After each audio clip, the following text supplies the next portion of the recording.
انتوا بتعرفوا ان القمامة وحش بدمر جودة حياتنا؟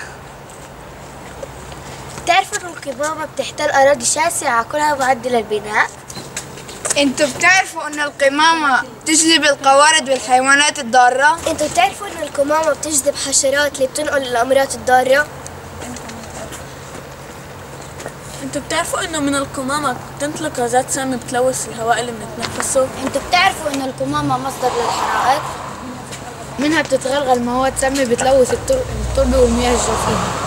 تعالوا معنا وبنتعمق بموضوع القمامة.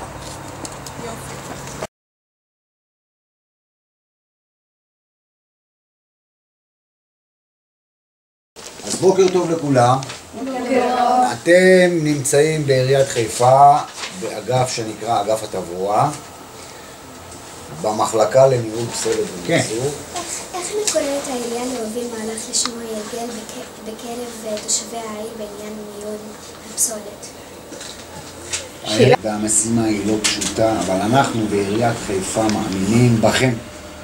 אתם הילדים, אתם דור העתיד. אנחנו מאמינים שככל שאנחנו והמדינה באמצעות המשרד להגנת הסביבה נשקיע בחינוך למחזור, נשקיע בדור הצעיר, בגני הילדים ובבתי ספר, בעתיד הלא רחוק, כל הנושא הזה יחלחל בצורה טובה.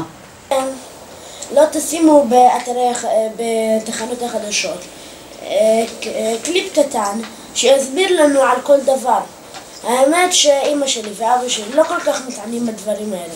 הם שמים הכל בסכין וזורקים לפח. רעיון יפה. אנחנו נשקול את זה ואנחנו נביא את זה למי שבאמת מתעסק אצלנו במחשבים.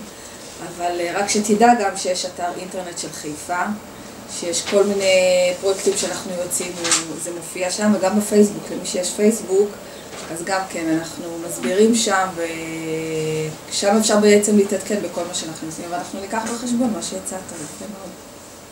כן.